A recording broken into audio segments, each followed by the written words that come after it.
Hello friends, good evening. Welcome in the Perfect Physio Tutorial YouTube channel. Today my topic is complete blood count, that is called CBC. जैसा कि आप सभी लोगों को पता है, जब किसी को कोई भी परेशानी होती है हेल्थ से रिलेटेड तो मोस्टली केसेस में डॉक्टर हमेशा बोलते हैं कि आप जाके CBC करवा लेके आइए। तो उसी के बारे में आज हम डिस्कशन करेंगे कि CBC में क्या क्या होता है और उसका डिटेल डिस्कशन करेंगे, कब करवाते हैं CBC, उसमें वो रिपोर्ट को कैसे देखते हैं। ओके, तो हम अपना स्टार्ट करते हैं। सबसे पहले हम आपको दिखाते हैं CBC रिपोर्ट कैसी दिखती है। CBC रिपोर्ट इस तरह से आपको दिखेगी, जैसा कि इमेज में आपको शो हो रहा है। अभी हम इसको लास्ट में बताएंगे कि इसको हम कैसे रीड करते हैं। सबसे पहले हम पढ़ते हैं CBC means complete blood count. Complete blood count is an important and readily available investigation that focuses on, इसमें क्या किस किस चीज़ पर फोकस किया जाता है। Red blood cells means RBCs, white blood cells means WBCs and platelets and their various parameters. It can help to serve as screening test for many disorder and as a prognostic or follow up tools. इसको various disorder को check करने के लिए use किया जाता है। जैसा कि सबसे पहले अब इसमें कौन कौन से कंपोनेंट्स आते हैं हम देखते हैं। सबसे पहले WBC आता है, RBC, haemoglobin, haematocrit, MCV, MCH, MCHC, RDW, platelets, neutrophils, lymphocytes, monocytes, basophils, immature granulocyte, reticulocytes count. इनके बारे में इसके सारे काउंट्स दिए होते हैं, उनको हम देखते हैं। तो इनकी इस काउंट की एक नॉर्मल रेंज होती है, अभी सबके बारे में हम डिटेल डिस्कस कर रहे हैं। तो सबकी एक नॉर्मल रेंज होती है, उस रेंज से अगर अबव है, बिलो है, ज़्यादा डिफरेंट है तो उसी को हम देखते हैं कि क्या है काउंट इसमें। सबसे पहले जैसे RBC की जो नॉर्मल वैल्यू होती है मेल में वो 4.7 टू 6.1 मिलियन सेल्स पर माइक्रोलीटर, मतलब पर माइक्रोलीटर में 4.7 टू 6.1 मिलियन सेल्स होती हैं।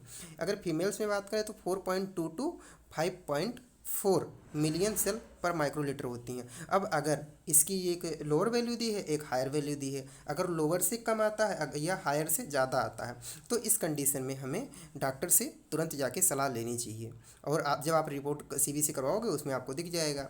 जैसा कि अगर लो RBC काउंट होता है, मीन्स लो मेल के लिए क्या था 4.7 मिलियन सेल्स पर माइक्रोलीटर और फीमेल्स के लिए 4.2। अगर इससे कम होता है तो उस कंडीशन में क्या हो सकता है, उस कंडीशन को हम बोलते हैं एनीमिया और एक्यूट और क्रॉनिक ब्लीडिंग हो गई होगी, इस वजह से हो सकता है। RBC डिस्ट्रक्शन की वजह से हो सकता है, जिसे हम हीमोलिटिक एनीमिया बोलते हैं। ये न्यूट्रिशनल डिफिशियंसी की वजह से हो सकता है, जैसे iron deficiency, vitamin B12 deficiency, folic acid deficiency इसकी वजह से, या बोन मैरो डिसऑर्डर हो गया है इसकी वजह से हो सकता है। क्रॉनिक इन्फ्लेमेटरी डिजीज है, किडनी फेलियर है, इसकी वजह से भी लो RBC काउंट हो सकता है।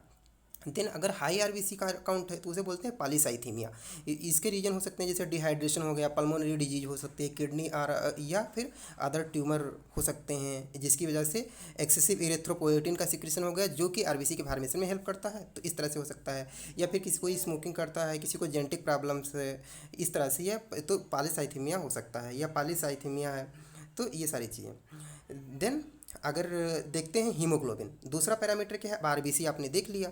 हीमोग्लोबिन एक प्रोटीन मालिक्यूल को होता है जो ऑक्सीजन को कैरी करता है, ऑक्सीजन को बॉडी टिश्यू तक ले जाता है, सेल तक, और वहाँ से CO2 को लंग्स तक लेके आता है। जो रेड ब्लड सेल मेल में होती हैं वो लगभग 13 ग्राम मीन्स 13 ग्राम पर डेसीलीटर से 18 ग्राम पर डेसीलीटर के बीच में होता है। और जो फीमेल्स में होता है मोस्टली वो 11.5 टू 16.5 ग्राम पर डेसीलीटर होता है। अगर नॉर्मल वैल्यू देखें तो ये सारी चीज़ें आपको यहाँ दिया गया है। ओके, तो इससे और आगे हम MCH और MCHC के बारे में अभी हम डिस्कशन करते हैं। तो ये नॉर्मल वैल्यू हीमोग्लोबिन की है। अगर इससे ज़्यादा होती है अगर हीमोग्लोबिन या बहुत कम होती है तो हम देखते हैं। अब हीमोग्लोबिन का एक वो होता है, जैसे अगर बिलो 5 है हीमोग्लोबिन तो बहुत ज़्यादा क्रिटिकल कंडीशन हो जाती है, और अगर अबव 20 है तो उस कंडीशन में भी, तो अगर ऐसा कुछ दिखता है तो हमें तुरंत डॉक्टर से कंसल्ट करना है। देन हेमाटोक्रिट या इसे बोलते हैं PCV, मतलब पैक्ड सेल वैल्यू। अगर इसमें बात करें तो मेल में इसका नॉर्मल होता है 45% और फीमेल में 40% होता है। और किस किस कंडीशन में हाई ये हेमाटोक्रिट वैल्यू हो सकती है, किस कंडीशन में लो हो सकती है, जैसा कि इधर आपको बहुत सारी कंडीशन दिए गए हैं, आप देख सकते हैं। देन मीन कार्पस्कुलर वॉल्यूम जिसे MCV बोलते हैं, इसका नॉर्मल होता है 77 से 95 FL। ये आपका है। तो ये आप देख सकते हैं। अब इसमें कब RBC के साइज की बात है तो RBC का साइज कब बढ़ सकता है, कब कम हो सकता है, ये आप देख सकते हैं। अगर लो RBC साइज होगा तो उसे माइक्रोसिटी बोलते हैं। अगर हाई RBC साइज है मतलब बड़ा हुआ लार्जर RBC है तो उसे माइक्रोसिटी बोलते हैं, माइक्रोसिटी।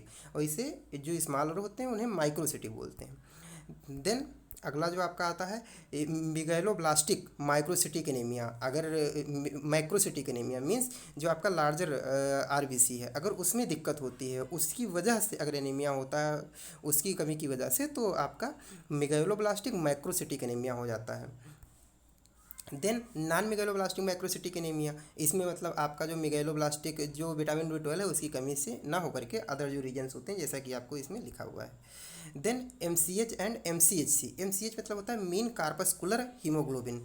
देन आपका जो MCHC है मतलब मीन कार्पस्कुलर हीमोग्लोबिन कंसनट्रेशन। ये दोनों चीज़ें हैं जो कि आपको दिख रहा है मतलब इमेज में, इसको आप देख लीजिए। तो ये सारी चीज़ें हैं जिसे हम देखते हैं। देन MCHC और MCH अगर लेस इन माइक्रोसिटिक एनीमियाज में होते हैं, नॉर्मल इन माइक्रोसिटिक एनीमिया में होते हैं। ये सारी चीज़ें हैं। देन रेड सेल डिस्ट्रीब्यूशन बिट्स जो होता है, low value indicate uniformity in size of RBC। इस साइज की RBC की जो साइज है उसमें यूनिफॉर्मिटी है। और अगर हाई वैल्यू है तो मिक्स्ड पॉपुलेशन है, मतलब स्मॉल भी RBC मिलेंगे, लार्ज भी RBC मिलेंगे, कुछ इमेच्योर भी RBC मिलेंगी।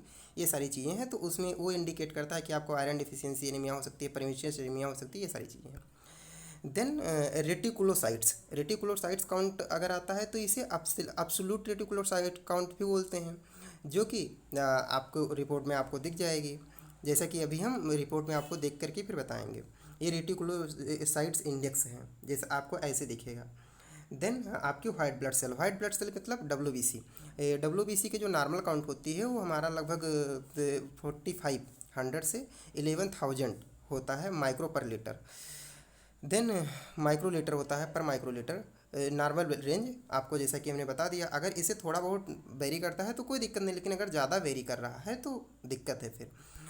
जैसे इसमें आता है, अगर हाँ अब देखो आपको WBC का पता लगा, अगर WBC के काउंट कम होते हैं नॉर्मल से तो उसे बोलते हैं ल्यूकोपीनिया। अगर हायर होते हैं तो उसे हम बोलते हैं ल्यूकोसाइटोसिस। ठीक, इधर देखो स्यूडोपीनिया भी है। देन अगर ड्रग काजेज ल्यूकोपीनिया, कुछ ड्रग्स होते हैं जो ल्यूकोपीनिया काज करते हैं, जैसा कि इसमें आपको दिया गया है बहुत सारी ड्रग्स के नाम आप देख सकते हैं। देन जैसा कि आगे आ जाता है ल्यूकोसाइटोसिस, जैसा कि हमने बताया अगर ल्यूकोसाइट्स का काउंट बढ़ जाए, बहुत सारे इन्फेक्शंस होते हैं जिनमें ल्यूकोसाइट का काउंट बढ़ जाता है, बैक्टीरियल इन्फेक्शन, वायरल इन्फेक्शन होते हैं, ये सारी कंडीशन है। देन अगर आप देखो तो डिफरेंशियल काउंट जिसे बोलते हैं TLC DLC, तो ये सारी चीज़ें हैं जिसमें neutrophils centimetre, eosinophils, basophils, lymphocytes, monocytes, इसके सारे हैं जिसमें हम ये देखते हैं कि क्या है। देन एब्सोल्यूट न्यूट्रोफिल काउंट, इसमें जैसा आपको दिख रहा है। देन न्यूट्रोपीनिया मीन्स अगर न्यूट्रोफिल का नंबर जो है कम हो जाता है तो उसे न्यूट्रोपीनिया बोलते हैं, अगर ज़्यादा हो जाता है तो न्यूट्रोसाइटोसिस बोलते हैं हम। न्यूट्रोपीनिया में देखिए क्या क्या रीजन हो सकते हैं न्यूट्रोपीनिया के। देन न्यूट्रोफिलिया है आपका है। देन आपका लिम्फोसाइटोपिनिया मतलब लिम्फोसाइट्स के अगर काउंट कम हो जा रहा है तो लिम्फोसाइटोपिनिया। देन लिम्फोसाइटोसिस मतलब लिम्फोसाइट्स के नंबर इंक्रीज हो रहे हैं नॉर्मल से, ये कंडीशन होती है जिनमें लिम्फोसाइट के नंबर इंक्रीज होते हैं। Then low monocytes count, monocyte के अगर काउंट लो हो रहे हैं तो इस कंडीशन में हो सकता है बोन मैरो डैमेज हो सकती है, या हेरी सेल ल्यूकेमिया हो गया है, ये सारी चीज़ की वजह से लो मोनोसाइट्स काउंट हो सकता है। देन मोनोसाइटोसिस की वजह से मतलब क्रॉनिक इन्फेक्शन हो गया जिसकी वजह से मोनोसाइट्स का नंबर बढ़ने लगा, इन्फेक्शन में बढ़ता ही है। ऐसे ही बहुत सारे रीजन हैं आप देख सकते हैं। लो ईओसिनोफिल्स मतलब ईओसिनोफिल का नंबर कम है, यूजुअली कम ही होता ही है, लेकिन अगर ईओसिनोफिलिया कब हो सकता है, जैसे एलर्जी कोई कंडीशन हो गई, ड्रग रिएक्शंस हो गया, पैरासिटिक इन्फेक्शन है, इस कंडीशन में ईओसिनोफिल का नंबर बढ़ जाता है। देन जैसा कि बेसोसाइट्स का नंबर अगर कम हो गया तो बेसोपीनिया हो जाता है। अगर बेसोफिलिया अगर बेसोसाइट्स का नंबर इंक्रीज हो रहा है। देन प्लेटलेट्स काउंट, प्लेटलेट का नॉर्मल जो काउंट होता है वो लगभग 4 लाख से के आसपास होता है, 4 लाख मतलब 1.5 लाख से 4 लाख, ठीक है। ये आपका होता है पर माइक्रोलीटर, ये आपका नॉर्मल रेंज होता है, बट अगर इससे इंक्रीज कर रहा है डिक्रीज कर रहा है तो उसमें दिक्कत की बात होती है, जैसे कि अभी हम आपको दिखाएंगे। अब हाँ, तो प्लेटलेट्स को हम थ्रोम्बोसाइट्स बोलते हैं। अगर थ्रोम्बोसाइट का नंबर डिक्रीज हो रहा है नॉर्मल से तो उसे हम बोलते हैं थ्रोम्बोसाइटोपिनिया, अगर इंक्रीज हो रहा है तो थ्रोम्बोसाइटोसिस बोलते हैं। ये देखिए, इस कंडीशन में डिक्रीज इंक्रीज होता है, उस कंडीशन में डिक्रीज होता था। देन मीन प्लेटलेट्स वैल्यू, मतलब नॉर्मल प्लेटलेट्स का वैल्यू क्या है, ये चीज़ें हैं। देन प्लेटलेट्स डिस्ट्रीब्यूशन बिर्थ, या यहाँ आपको दिख रहा है प्लेटलेट डिस्ट्रीब्यूशन बिर्थ। Thank you so much. अब हम आपको फर्स्ट स्लाइड पर ले चलते हैं, जहाँ पर हम आपको दिखाएंगे अभी कि कैसे हम रिपोर्ट को देखते हैं। जैसा कि फर्स्ट स्लाइड आपका ये आ रहा है, और आप इसे अच्छे ध्यान से पढ़िएगा, बहुत इंपॉर्टेंट स्लाइड है, हमने बहुत कोशिश करके फिर ऐड किया है। और अच्छे से पढ़िएगा तो जहाँ तक हमें लगता है आपको समझ में आ जाएगा। अगर कोई डाउट्स रहता है तो आप हमें कमेंट सेक्शन में कमेंट करके बताइएगा, हम आपका एक बार रिवीजन करवा देंगे। और हाँ, अब रिपोर्ट पर आ जाए। रिपोर्ट आप देखिए, तो जैसा कि देखिए रिजल्ट लिखा हुआ है, यूनिट लिखी हुई है, और बायोलॉजिकल रेफरेंस इंटरवल लिखा हुआ है। तो इधर जो वैल्यू लिखी होती है बायोलॉजिकल रेफरेंस इंटरवल, ये वैल्यू वो होती है जो कि नॉर्मल वैल्यू है, इधर मेंशन की गई है। और जो ये रिजल्ट आया है ये आपका जो भी रिपोर्ट था, रिपोर्ट का रिजल्ट है। तो आप दोनों में मिला सकते हैं। जैसे आप सबसे पहले देखिए हीमोग्लोबिन इसमें लिखा है 13 से 17 ग्राम पर डेसीलीटर होना चाहिए। अब देखिए ये जो व्यक्ति का है वो 12.4 है, मीन्स इनका नॉर्मल से थोड़ा सा कम है। ज़्यादा इनको दिक्कत की बात नहीं है, लेकिन अभी ये 10 होता, 8 होता, 5 होता तो ज़्यादा दिक्कत की बात होती। या अभी ये 17 हाईएस्ट वैल्यू है, अगर मान लो 20 के पास होता तो दिक्कत होती। ऐसे देखिए आरबीसी का 4.5 से 5.5 के बीच में होना चाहिए, 4.37 है। ये देखिए इसमें भी इनका कम है। तो इस तरह से जैसे 40 to 50 होना चाहिए इनका पीसीबी, इसमें देखो 38.7 है, ये भी इनका कम है। तो इस तरह से आप रिपोर्ट में देख सकते हैं। Okay, thank you so much guys. अगर आप लोग को कोई कन्फ्यूजन है तो आप हमें बता सकते हैं। और प्लीज़ अगर आपने अभी तक चैनल को लाइक नहीं किया है, सब्सक्राइब नहीं किया है तो सब्सक्राइब कर लीजिए। और इससे ऐसे ही बहुत सारे वीडियो अभी और आएंगे। और प्लीज़ आप वीडियो देखने के बाद ज़रूर हमें बताइएगा आपको ये वीडियो कैसा लगा। Thank you so much.